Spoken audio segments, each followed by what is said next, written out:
Dozen बाटल्या कोंबल्या हातात महिला अमृताच्या. डझन? अरे बापरे, मऊ लागलं म्हणून. अरे बाबा, गर्भवती स्त्रीला मित्र नसतो दुसरा. तुला काय करते त्यातलं? नुसत्या घेतल्या नव्हे, लगेच पैसे पण दिले. अगं औषध एजंट आहे मी. धंदा झाल्याशिवाय दुकानातून बाहेर पडत नाही सहजासहजी. बडबड आहे तू, बडबड तरी पण नाही. हो तसं काय असेल तर मीच जातो. खरं की नाही का मंडळी? पण नको, तूच जा. इन्स्पेक्टर बोलावते तुला.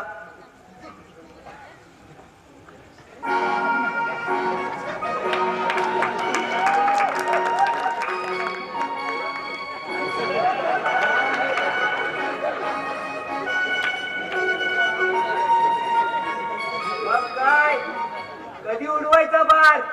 त्या असत चुपके चुपके. इनामदारांचा विरोध पत्करून करावा लागणार ना. म्हणजे पळून जाऊन लग्न करणार तुम्ही? छे, त्यात काही मजा नाही बघ. लग्न कसं एकदम असं थाटात व्हायला पाहिजे. तुमचा चान्स जाणार म्हणायचा. जाऊ दे. अगं जाऊ दे काय, लग्न आयुष्यात एकदाच होत, ते सुद्धा असं लपून छपून. छे, आपल्याला नाही पटत ना. लग्न कसं दणक्यात व्हायला पाहिजे. सीमांत पूजन, मानपान, शक्य असल्यास व्हिडिओ, भटजींची खर्चातील मंगलाष्टिके, मैत्रिणींची चेष्टा मस्ती आणि मग वरात. सगळी मज्जाच मज्जा. अगं खरी मजा तर पुढे आहे. कौतुक करणारी नंदन असली तर दार धरणार बघ. मायेच्या सासूबाई असल्या तर मांडीवर घेणार लाडक्या सुनबाईला. आणि मग काय, मिस्टर नाव घेणार. आणि एकदा जेवण झालं की झोपाता गुपचूप. आहे की नाही मज्जा? अगं ढोल ताशे वाजंत्री स्पीकर सगळी धमाला धमाल. तुमच्या लग्नाला यातलं काहीच नसतं. चेक, हे काय लग्न झालं, काही अर्थ नाही बघ त्या लग्नाला. तुला काय बडबड करायला? तिथे माझ्या जीवाचा कोण मला झालाय. अगं इनामदारांच्या संमतीने सारं झालं असतं तर काय थाट उडाला असता. त्यांच्या तोला मोलाचा मुलगा पाहून असा झोकात बार उडवला असता की बस रे बस. पण तुम्हाला प्रेमाचे रंग उजलायचे ना. भिकारडे चाले विषय काय? आपण कधी या गावचेच नाही का? आम्हाला पण माहिती आहे तुम्ही कुणा कुणा खूप कडू शकता. ते नीलाकडे जात ते ना, काही आपलं काही ते. एवढं लाजायला काय झालं? हे तायडे, तसं काही असलं ना ते आपलं प्रेम वगैरे काय नाही. आपलं फक्त धंद्यावर प्रेम. हो, अशी फुकट औषध देऊन कोणी धंदा करतं का? ते सुद्धा धंद्यातलं गुपित आहे बरं. आम्हाला पण कळतात धंद्यातली गुपित. चोराच्या वाटात चोरालाच माहिती असतात. चालूच आहे एक नंबरची. हे तायडे, तसं काही असलं ना तरी आपण नाही पळून जाऊन लग्न करणार. आपलं कसं एकदम थाटात. हा तुम्ही ती थाटात लग्न करा. हे अशी रुसू नको. कधी पलाल तेव्हा पलाल. त्या मुहूर्तावर मी असलो तर ठीक. तिथपर्यंत छोटासा आहेर घेऊन ठेव.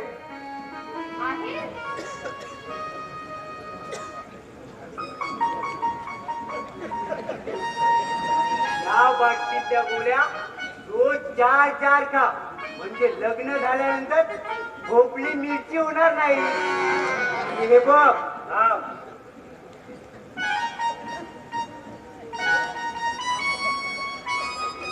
हे तेल पण लावीचा. ही महिला अमृताची बाटली, स्त्रियांचा मित्र. पुढच्या साऱ्या अडचणीत मार्ग दाखवतो. अरे बघ, या बाटलीतल्या गोळ्या रोज 4 खा. बाळाला भरपूर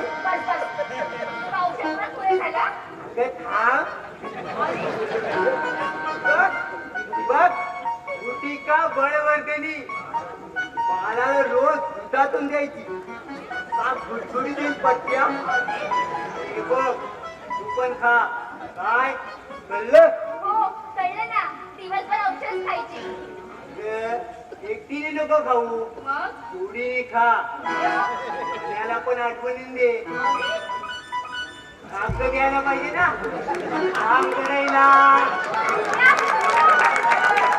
गोळ्या संपल्या तर परत मग फुकट देईल.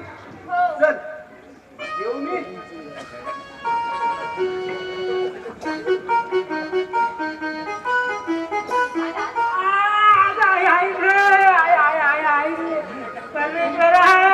अरे जीव तरी वाचला रे बाबा.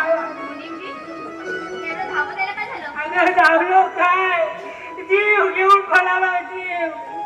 परमेश्वरा काय आपलं काय रे बाबा. अगं म्हणजे काही कप्पल होळी झाली, होळी राख रांगोळी झाली, सत्ता नाश झाला. अहो पण झालं तरी काय. काय होणार, त्या संतापलेल्या लोकांनी आमची गरज पेटून दिलं. चोर गेला पळून आणि संध्याकाळच्या वाटेला आलं. अगं खूप थांबलाय पाहायला. आग लागली पाहिजे मी इकडेच पळालो. म्हणजे पुढे या इनामदाराच्या नादानं माझी बायको पुढं उघड्यावर पडली. परमेश्वरा काय करू रे आता. याला परमेश्वर काय करणार. दुसऱ्याच्या घरातून उचलणारे आगीचे लोट पाहताना तुम्हाला आनंदाच्या उठल्या फुटत होत्या. आता भोगा आपल्या कर्माची फलं.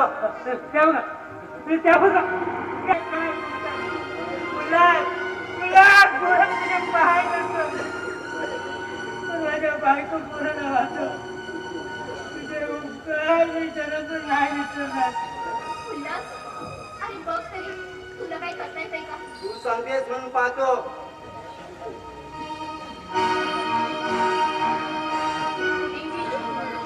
सारी हयात दुसऱ्या संसाराला आग लावण्यात घालवली. आता शोक कसा करताय. आता शोक कसा करायचा. कर्माची फळं पहिले ज्याला कशा आकाशाला भेटतात त्या आणि त्याची सारी कमाई कधी दहा आठवडा भेटते. परमेश्वरा माझ्या बायकोवर काय झाला रे. पाहिल्यात मुलींची परमेश्वरा हे सुद्धा न्याय असतो. फक्त तो योग्य वेळ मिळतो एवढंच. आता त्याचं नाव ते जग कशाला करताय. इनामदार तुमचे परमेश्वर तुमची काळजी घ्यायला ते समर्थ आहेत. मी फक्त महिन्याला 3000 रुपये देते.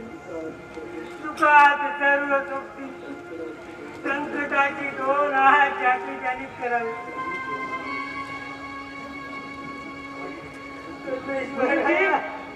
या आले तुमचे परमेश्वर. परमेश्वर इनामदार बेला मुलगी त्याला रांग झाली, रांगोळी झाली त्याची. समीर नाव आहे इथं. अहो इथे नाही तेच बरं आहे. म्हणजे अहो त्या संतापलेल्या लोकांनी आमचं घरच पेटून दिलं. लोक इतके भडकले की या वाडाला सुद्धा आग लावायला कमी करणार. बघा मुनीमजी चालय का खिचडीतून 10,000 रुपये घ्या. कुणाची तोंड बंद करायची नाही बघा. पण माझ्या समीरला सरकारने बाहेर गेलो तर मला सुद्धा त्या जाळणाऱ्या घरात उचलून टाकतील. म्हणजे अहो त्या सैतानाने माझं घरच पेटून दिलं. सरकार बघाव बघा माझं घर कसं झालं भेटलं. सरकार माझ्या बायको मुळे काय झालं. जरूर कोळसा झाला असेल. इथं लोणत बसलं का जा म्हणतो ना. काय करायचं सरकार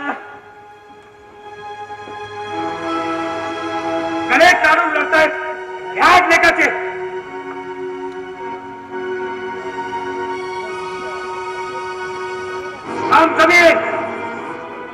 तुला दिलाना आत्महत्या केली तुला कळलं की नाही. हा असं म्हणत होतो कोणीतरी. मला वाटतं मुलींची.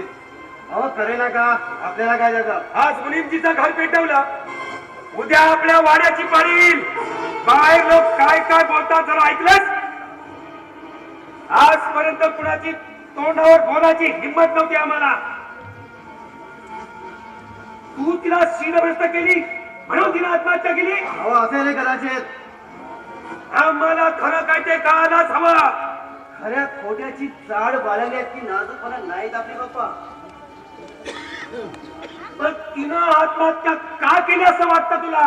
अहो तिनं मला सांगून थोडीच आत्महत्या केली. समीर, मला खरं काय ते कळायलाच हवं. त्यामुळे लीलाचा गेलेला प्राण तर मिळला नाही. समीर,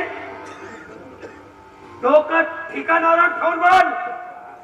पप्पा, हुमलो पाहणाऱ्या कमळात भुंगा जाऊन शिरला तर तो दोष कुणाचा? कमळाचा की भुंग्याचा? कुणाचा ना असला तर इतकं सुंदर कमळ निर्मळ करणाऱ्या त्या निसर्गाचा. याचा अर्थ लोक बोलतात ते खरं आहे तर. अहो बोलताय तर बोलण्यात आपल्याला कशाला वेळ भीती? समीर, याचा परिणाम काय होईल माहित आहे तुला? पप्पा, या आयुष्याच्या ओसंडीवर येऊन पोहोचला आणि त्या जीवाला घाबरतोय. स्वतःच्या जीवाची पर्वा नाही मला समीर, पण माझ्या डोळ्यात एकच तुझं काही वाईट झालं ना तर ते मला पाहणार नाही. आजवर तुझ्या दुष्कृत्याचा जाप मी तुला कधी विचारलाच नाही. याचा अर्थ ती मला कळत नव्हती असं नाही. मला वाटलं होतं तू वेळीच सावरशील, पण आमच्या कल्पनेला तडा गेला. समीर, एक लक्षात ठेव, पापाचे घडे पूर्ण भरल्यानंतर शिशुपालाचा सुद्धा वध केला श्रीकृष्णानं. पप्पा, उभ्या आयुष्यात कधी पाप पुण्याचा विचार केला आपण? श्रीमंतीच्या मस्तीत, इनामदारीच्या ताटात, तारुण्याच्या उन्मादात वावरलो. त्यावेळी पाप पुण्याची कल्पना सुद्धा मला शिकली नाही. आणि आता जर अशी कुठे चावून लागली तो पाप पुण्याचा हिशोब करीत बसायचा आपल्याला नाही पडत. अहो ज्या मस्तीत यश पचवलं त्याच मस्तीत अपयशाला सामोरं जायचं. वारी तशी पाठ फिरवणारा रक्त आहे आपला नव्हे पप्पा. समीर, आणि मला कळतं आजपर्यंतच्या आयुष्यात कधी माणसासारखा वागलोच नाही मी. आजपर्यंत वागलो तो इनामदारीच्या झोकात. लोकांच्या जीवावर बिनदिक्कतपणे बंदूक चालवणाऱ्या इनामदाराची, लालसेची, हव्यासाची, सौंदर्याची जळून राख रांगोळी झाली. ती तुझ्या जीवाच्या भीतीनं. समीर, आणि एक जन्मदाता म्हणून नव्हे पण एक वडीलधारा माणूस म्हणून मी तुला विनंती करतो, आणि तू ज्या मार्गावरून चाललायस त्या मार्गावरून वेळी स्वतःला सावरण्याचा प्रयत्न कर. पप्पा, पोटच्या गोळ्याबद्दल वाटणारी आत्मीयता, प्रेम वेळी जागर झालं असतं तर त्याला अर्थ होता. खूप उशीर झाला.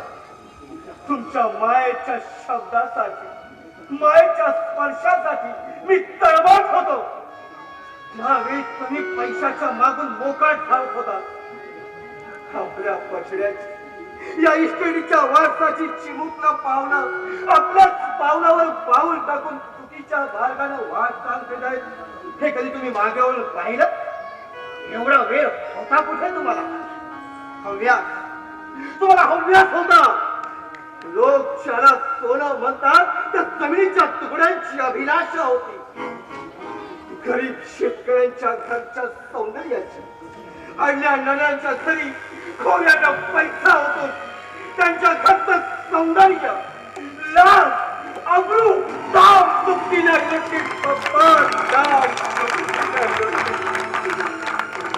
यावेळी माझ्या भविष्याची चिंता होती कुठं तुम्हाला?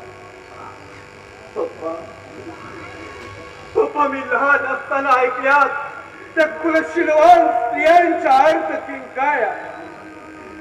मी आपल्या शिराचं उदक तुमच्या पलंगावर